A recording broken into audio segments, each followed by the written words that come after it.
Oh, 5:30 in the morning, and you know I can't wait until I see you. Yeah, you. I know patututu, and you know I can't eat, can't breathe, can't think until I see you.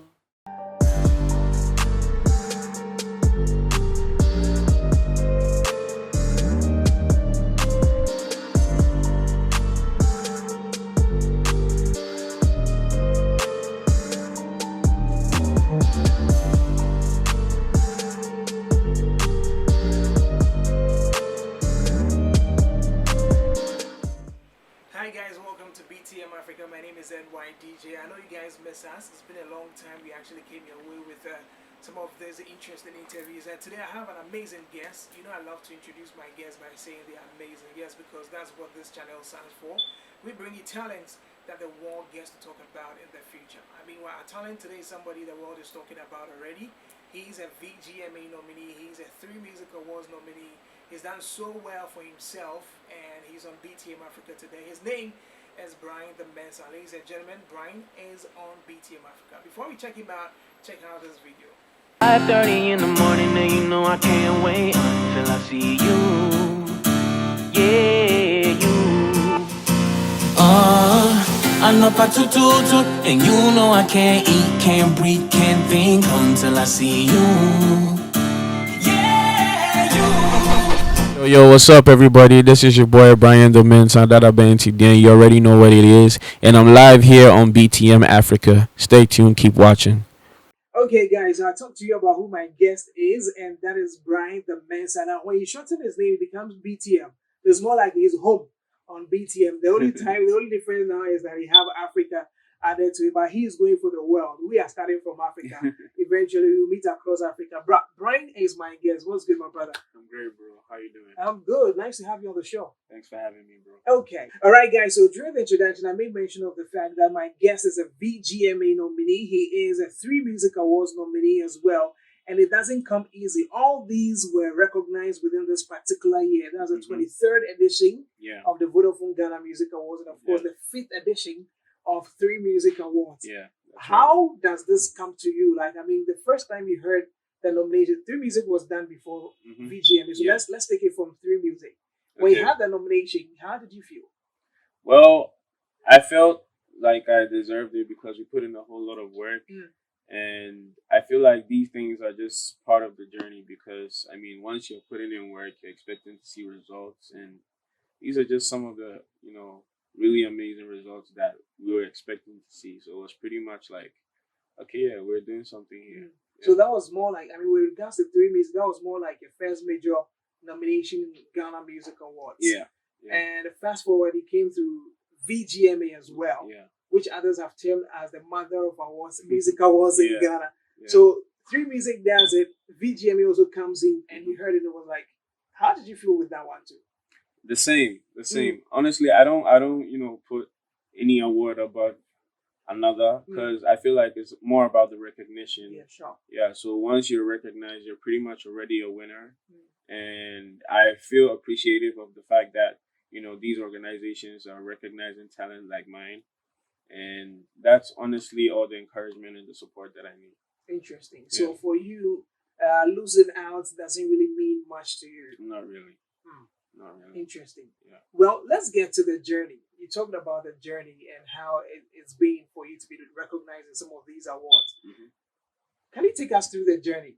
Most of the time, we get to see everything blossom. We see all the shine and all that, but we never know how the journey started and all that. Don't tell me you started drumming and on the table and all that. Okay. So let me just do a quick run. So I've been making music for close to 2022, so 10 years. Because I started making music. I started putting out music in 2012. Whoa! But then way before that, I had an uncle who was like a radio DJ. So he had instrumentals of popular songs at the time. This was like 2007. So you have Come in there, Riding Dirty, Make It Rain, Take a Bow. Exactly, that era. You feel me? So that was the era I fell in love with hip hop. And occasionally he'd be playing these instrumentals. So I'll be walking by his room and then start like writing something down. So that's pretty much where my songwriting started, and then I started producing my own songs. So after that, then I started putting them out. You started producing your own songs. Yeah, yeah. Interesting. Yeah, I'm a producer as well. I'm an engineer as well. So hold on. Yeah. This started back in 2012. No, this started way before 2012 because it was in 2012 that I started putting out records. Okay, so if we talk about the Lil Waynes and the Cameloonians, then we are looking at somewhere 2007, 2008. Exactly. So that's when you started writing. Writing, exactly. Yeah. Exactly, to put materials out from 2012. Yeah. So it's been a long journey. Very long journey. So how come the world was not hearing about you? What was wrong, or what was going on? Or I hear that you're Daddy B, so you don't really care about. No. I care about everything. I care about everything concerning this journey. Honestly, I'm very passionate about it. I guess everything just has its timing because I'm really passionate about the work that I do. So I just try to make sure that I put in as much work in as possible. Always try to be a better version of myself the next time I come again, So I feel like, good things take time. So it's not really surprising that it's been this long. 2012 till 2022, as we said. How was the journey in between? I mean, putting out your first record. How was the reception? Where was it exactly? How did you feel to finally know that, listen, this is my record. Like, this is something I've done by myself. It's not like I've recorded over somebody's instrumentation or anything. Okay, so the very first time that happened, I don't remember. Because, I put out a lot of music. Yeah. But then I do remember one of the early times. I think that was when SoundCloud was picking up. Okay. So I had this song on SoundCloud. It was called Close My Eyes. Yeah, it was a demo song, obviously. And that was the first time I had like above 100 plays in like the first day. So I was like, oh yeah, this is nice. It feels good. Yeah. I remember that time. I don't remember any other time before that. Okay. Yeah. And from then, has it been just you, or at what point did you have people come in to support you and all that? Okay, so before that, it was mostly me and then friends around me who also had or shared the passion. But then, you grow up and then your passions change and all of that. So along the line, it was pretty much like a transitional thing. As they were, developing into their own passions, I started meeting people along the way who were in line with what I wanted to do. And so pretty much the team formed from there.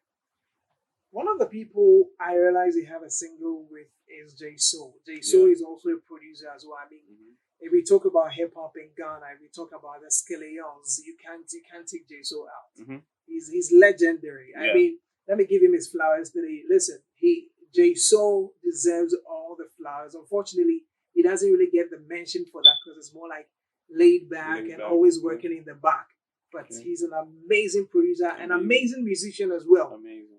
How did you get to meet J Soul and even again have a record with him? Because it's never easy to get that done. Okay, so at the time I was working with a producer called Epidemics. Okay. And Epidemics, I think at that time was working with J Soul on his tape. He had a project coming out, and Epidemics was one of the producers for that project.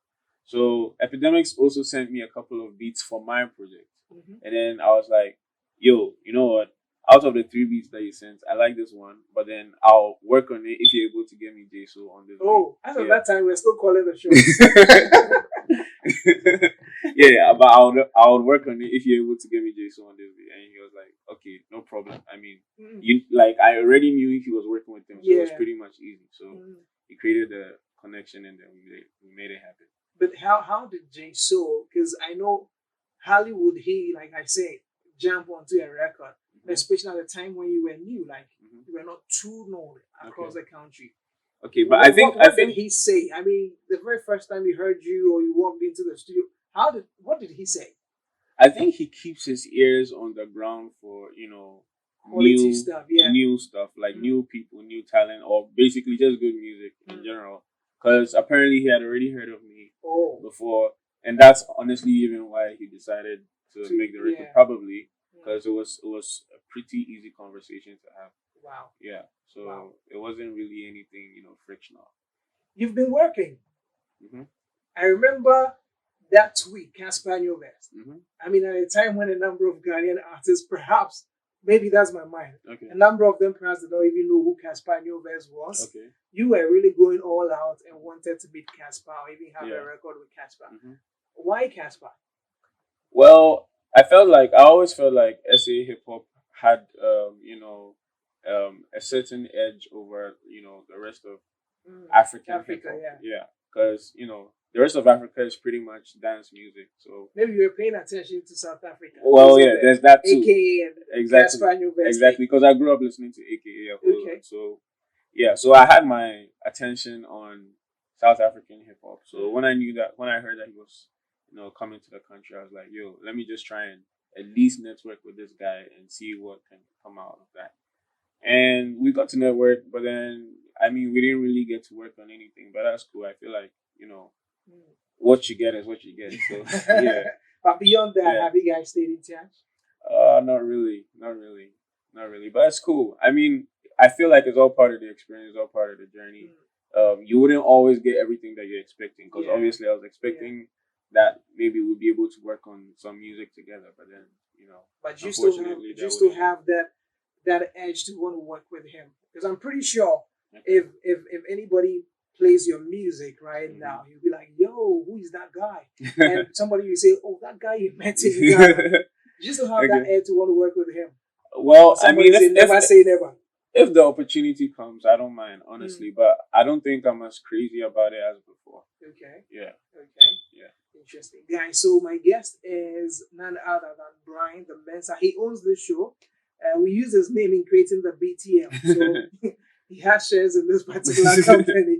But then let's move beyond, these collaborations and all we're talking about. You put out your first tape and it did amazingly well. Now the second one is actually an album. That's the Road to Rastafari. Yeah. You want to get into the Rastafari thing? Okay, so first, before I talk about Road to Rastafari, I actually had 4 EPs out. Whoa! Yeah, I actually had 4 My EPs bad. out. So I thought it was 1. No. Crazy. No, I actually had 4. In 2017, I put out 1. 2018, I put out 1. 2020, I put out 2. You're working. Yeah. Are you a studio rat? Yeah. And then in 2021, that's when the album came out. But the beats don't work like that. That's what I try to keep saying. Like, I feel like you guys just have a certain misunderstanding on what type of person I am, because I don't know what category I can put myself in, because obviously it would be pretty biased, but I don't think it's the perception everybody else has. So how come everybody has that perception? Everybody is free to have their own. No, but majority of the people have that perception. Yeah, it doesn't always mean it's right. Majority doesn't always mean so you want to say that because I go on, so that the majority of Ghanaians didn't get it right. Don't mind me, I'm just I don't want to put him in trouble. No, but let's move beyond that. I think that's been the perception, like you said. A lot of people are like, yo, that guy, the B, why are you worrying yourself? Why are you worrying yourself sleeping in the studio and all that? But you put out 4 EPs even before the album, Wow. And I think even with that, he had a nomination at the Ghana Music Awards South Africa. Yeah. That was in 2018. Okay. Yeah. Okay. Now let's get back to the EP and all that, and to the album. With all these EPs, it did a number. A number of streams and all that. Yeah. Were you still working by yourself, or you still had management as at that time? Yeah, at that time I had management. With the EPs? Yeah, with the EPs. I had management from the latter part of 2017. Okay. Yeah, so after the first EP, that's when the management came up. And how has the journey been? Having to relinquish some of the job. Now you have people to do other stuff. You also have to focus on the music. How's it been? It's been awesome, because before you'd have to think about how you're going to go about certain things that you've not even done before. And then here's a case where you pretty much have people who have done that and do that. So it's like it's easy to get certain things done. So yeah. Let's look at the album, Road to Rastafari. Yeah. Which road are you going? Where is Rastafari? Where is it located? Because a prophet said, country of Umofia. We are trying to find out which Umofia that is. Now you also say you are on the road to Rastafari. Okay. Where's that Rastafari? Okay, so Rastafari is actually an imaginary place. Okay. Yeah, it's not a real place, so Okay. don't worry. Yeah, but then it's because I was just going to Google it and find a map. Maybe I'll just you drive will to find the it place. there. You will find it there. Anyway, so Rastafari is an imaginary place. It's just supposed to signify a point in my life where everything around me or everything in my environment works for my favor or works in my favor. So Rastafari essentially means happy place. Okay. Yeah. Oh. Yeah. Interesting. Yeah. So Rastafari means happy place. Yeah, a happy place. Yeah. Beautiful. Let's look at the songs on the project. Sure. I mean, great songs on there. And your sound is unique. Okay. I mean, yes, we listen to rap, we listen to hip hop and all that, but your sound is unique. One of the songs on there, which eventually got the name Anopa Tututu. Yeah. I know that was not the track title, but eventually became more like. Eventually became it. Yeah. You know, and it had a number of streams. There were challenges on TikTok and all that. Yeah. How did you settle on Titi Owusu for that particular song? Okay, so before I'm an artist, I'm a songwriter. So I pretty much write songs every day.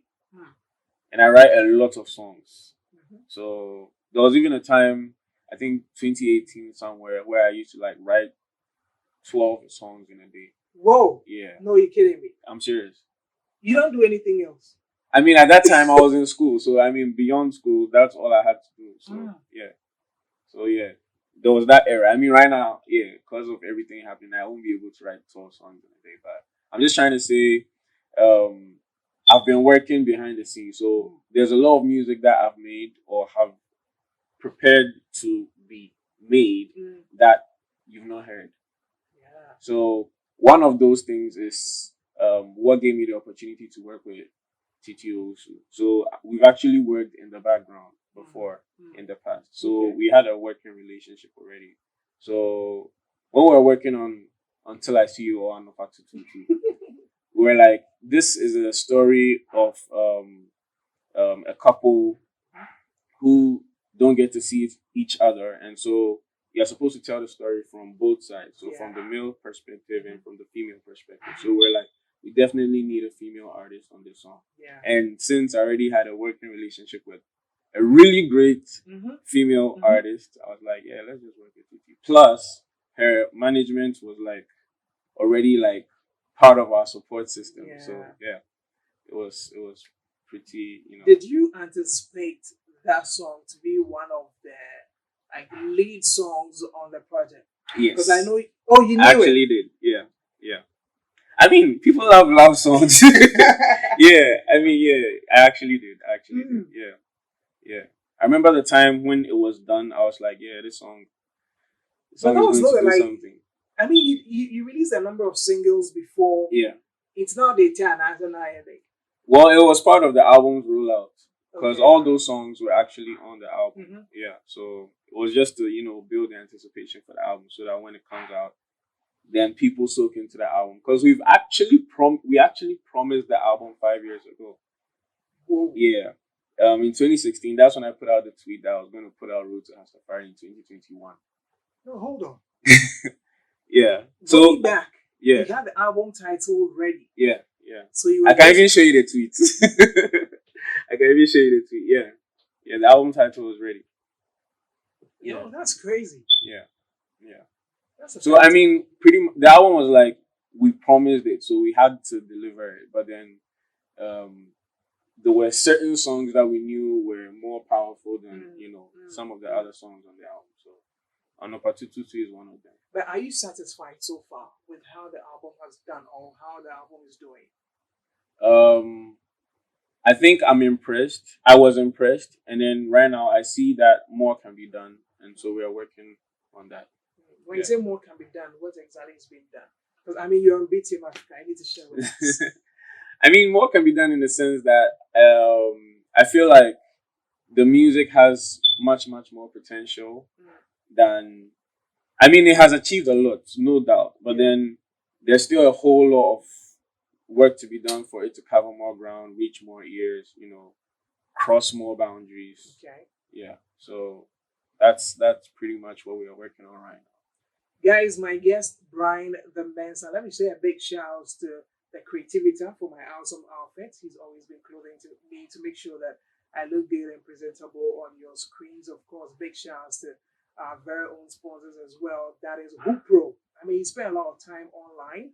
You are always chatting and gossiping and all that. Did you know you could actually make some money with your numbers online? Just download Hoopro from App Store, Google Play Store, and then sign up and start making some money with the numbers you have across your social media platforms. Again, big shouts to Bellucci for always working on our videos, and you can see his numbers and everything on the screens. Reach out to him for video productions, photography, and all that. And Nana too as well. That's Nana B photos, your weddings, all that. They've got you. Just make sure you talk to him. So we're just about wrapping up. I mean, looking at your work rate from 2017 till now, we're in 2022. Road to Hastafari was last year. Last year. Are we going to get a new project this year too? Projects I can't promise, but there's definitely new music on the way. Yeah, definitely. Don't let me get angry with you. Don't let me be like the Sarkodie Mary album, which I felt he slept on. Okay. Because I believe we have a lot of great work on this project. Yeah. I understand exactly what you're trying to say. I understand exactly what you're trying to say, and I can assure you that we are not leaving it behind. Okay. Yeah. In as much as you are bringing in new projects, you're still not leaving this. Yeah, we're not leaving it behind. Yeah, I understand exactly what you're trying to say. Yeah. Okay. Well, so that should be it on BTM Afrika today. But before I let Bryan go, I mean, we can't let him go without doing a bit of an opatututu. Okay. Title actually is Until I See You, but then people call it an opatututu. So you want to do something from that particular project for us? Okay. All right. Sure. Oh, 5:30 in the morning, and you know I can't wait until I see you. Yeah, you. I know patututu, and you know I can't eat, can't breathe, can't think until I see you. Yeah, you. Yeah. Okay, but you still need to do a verse. I mean, you want. Okay, all right. You want to get into that? Okay, all right, okay. I'm on the way, girl. I'm on the way. I know you waiting, and I know you wide awake. 'Cause you told me how I'm always coming late home. And I'm sorry that I always make you wait long till the late morning. This when you gotta go to work so you don't see me. When you come back in the night, it's just a repeat. And it ain't easy for me to girl, believe me. 'Cause when I'm at the shows or in the studio, I make mistakes. I can't think straight. 'Cause you on my mind the whole time. Want you on my mind the whole time.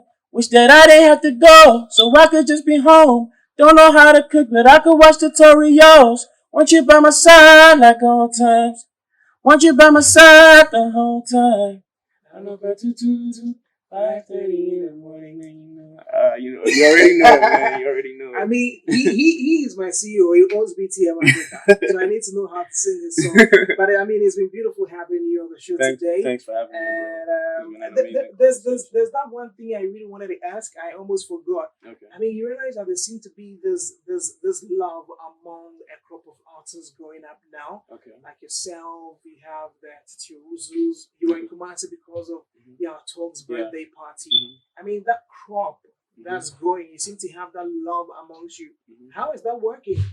And how does that come about actually? Well, I think we appreciate each other's talents and all the work that each of us are putting into our own, crafts and into our own careers. And I feel like we feed off each other's energy. So we always try to show, some positivity so that we can keep that growing. So, yeah.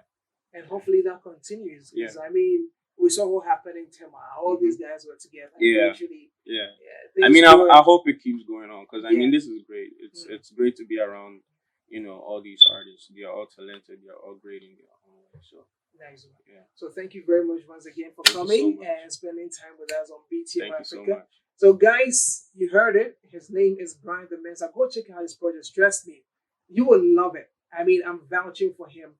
I hardly express some of these things, and I hardly actually, I'm stingy with words, but I'm telling you, go check out his project, and you will love it. And I mean, I'm sure you come back and drop all the comments there. His name is Bryan The Mensah. His new project is Road to Hastafari, but before that, he has other projects which are all on the streaming platforms. Check them out. My name is NYDJ. If you enjoyed this interview, please drop your comments, share, and let's know who is going to be the next guest. Maybe you suggest to us, and we'll make it happen. Thank you for watching. Catch you some other time.